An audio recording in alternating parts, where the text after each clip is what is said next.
When people ask me who I admired in this business, I think they expect me to start naming the biggest champions or the guys I had the greatest matches with. But that's not really what admiration means to me. I spent most of my younger years with an ego big enough that I wasn't exactly walking around telling other wrestlers how much I looked up to them. That's the truth. But when you've been around this business as long as I have, you start seeing things differently. You recognize the guys who had something you couldn't manufacture: presence, timing, discipline, an understanding of people. Sometimes I'd watch a guy and think, man, he's got something I don't have. And that's a hard thing for a young Shawn Michaels to admit. So these aren't necessarily my 5 greatest opponents. They're 5 wrestlers who gave me something to respect, something to study, and in different ways, something to admire. The first wrestler I want to talk about is Ric Flair. And anybody who knows me probably isn't surprised by that one. Before I ever became the Heartbreak Kid, before WrestleMania main events and all the stuff people eventually associated with me, Rick had already shown what it looked like when one man could walk into a building and make the whole night feel bigger. That's what I admired about it. It wasn't just the robes, the championships, the nature boy persona, or the way he could talk. Rick understood performance. He understood that professional wrestling wasn't about showing people how many things you could do.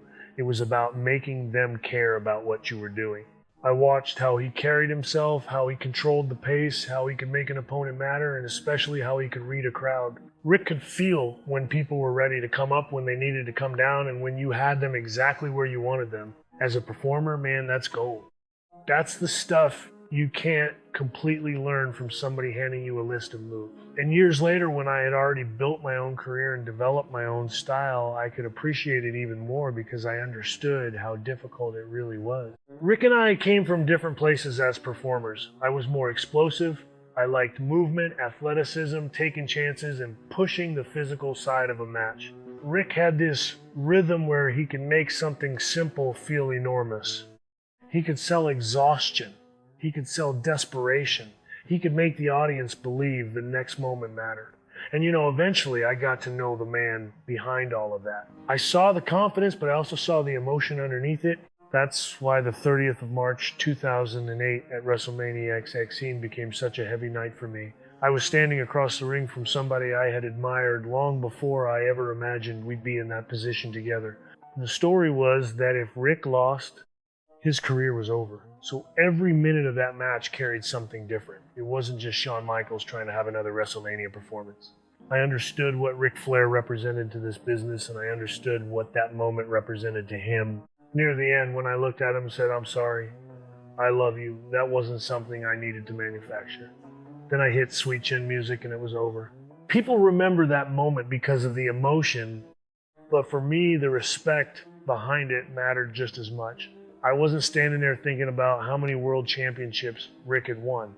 I was thinking about the performer. I'd watched a man who had spent decades making crowds feel something. That's what I admired. Rick taught generations of wrestlers that charisma isn't just noise and wrestling isn't just motion. You have to understand the people watching you. You have to take them somewhere. Rick could do that better than almost anybody I'd ever seen. And if Rick showed me how powerful performance could be, the next guy earned my respect in almost the opposite way. He walked into our world with credentials none of us could fake and then somehow learned our business faster than anybody had a right to. His name was Kurt Angle. The next wrestler I want to talk about is Kurt Angle. Kurt was different because I had spent basically my whole adult life learning this business, and then here comes this guy with an Olympic gold medal around his neck who starts picking up professional wrestling like he'd been doing it forever. And I want to make something clear. I didn't admire Kurt simply because he won a gold medal. That's an incredible accomplishment, obviously, and nobody can take it away from him. But being a great amateur wrestler doesn't automatically make you a great professional wrestler. They're two different worlds. What impressed me was how quickly Kurt understood that. He learned the timing, the character work, the comedy, the intensity, and most importantly, how to make people feel something. He could have an audience laughing at him 1 minute, and then he'd change his eyes, change his posture, and suddenly you remembered, oh yeah, this guy is a legitimate Olympic champion who can tie you in knots. That's a rare ability.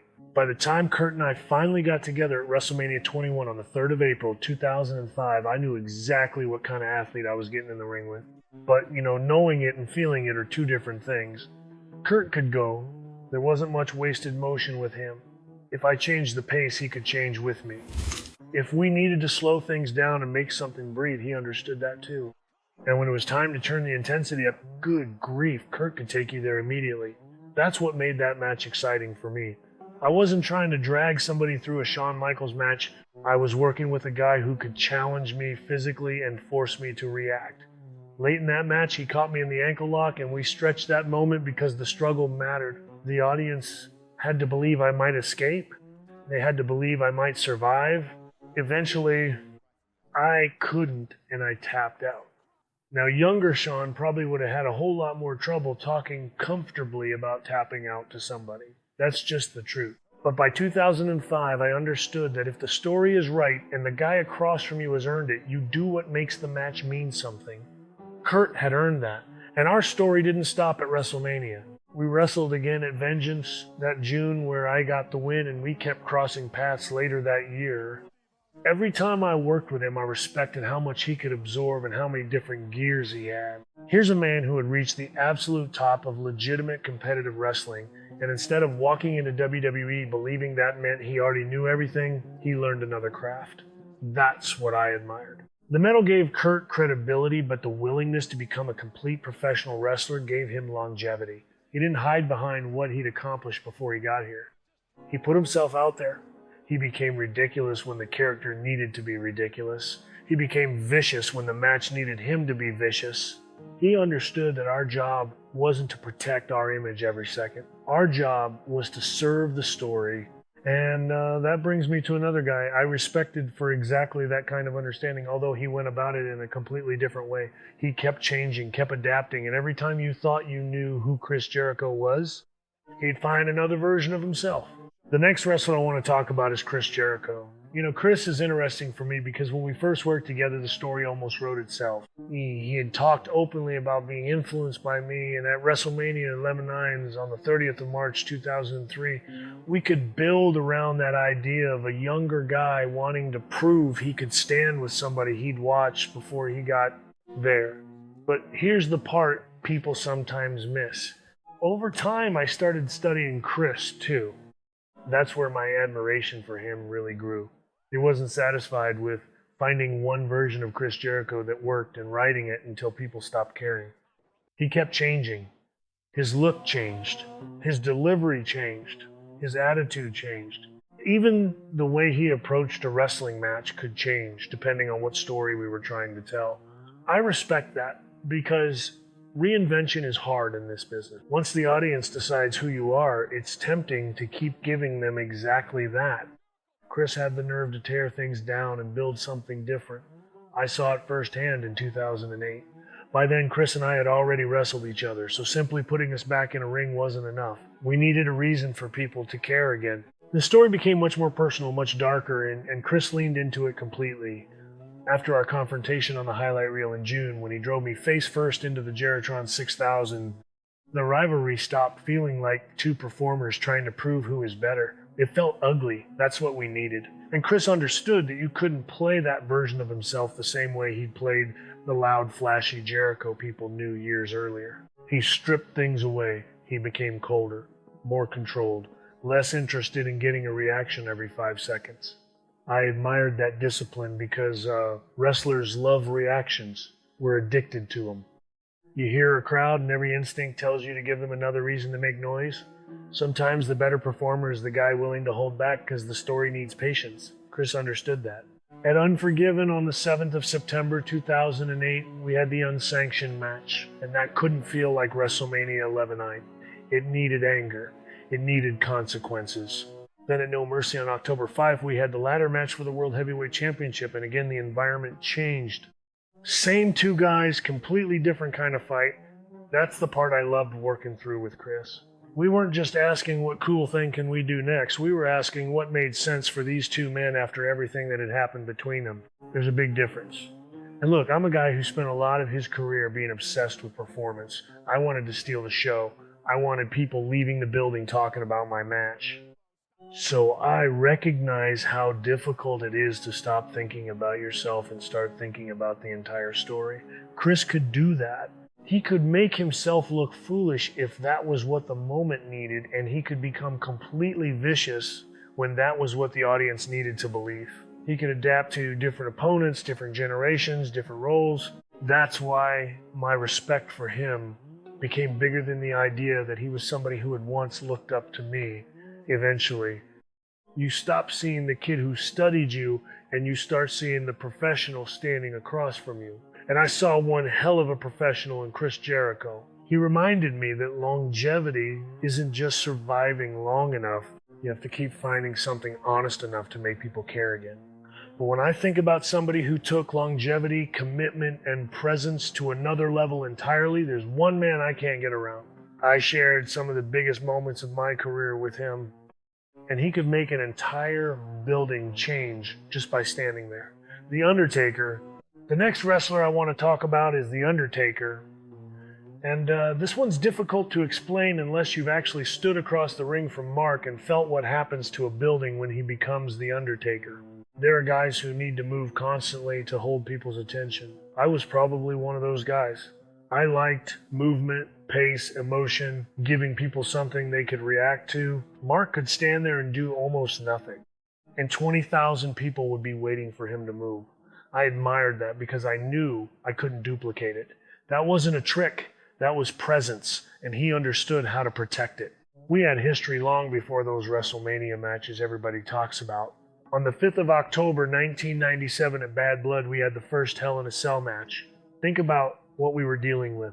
Nobody had worked that match before. There wasn't a library of Hell in a Cell matches for us to study. We had this enormous structure around the ring and had to figure out how to make it mean something. Mark gave everything physical credibility. When he came after me, I didn't need to convince people that I was in trouble. They believed it. That's something I always respected about him. His size mattered, his movement mattered, and he never treated The Undertaker like something he could turn on for television and forget 5 minutes later. Years passed.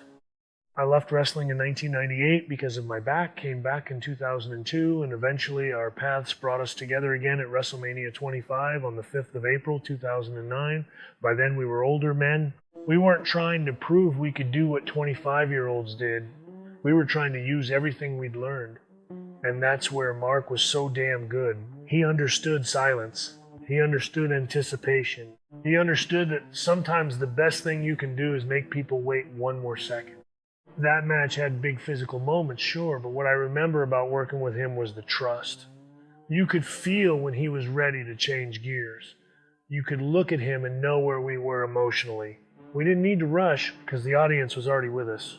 Then came WrestleMania 26 on the 28th of March 2010. This time my career was on the line against his streak. Everybody knew what that meant. We couldn't simply repeat the year before. That would have been easy.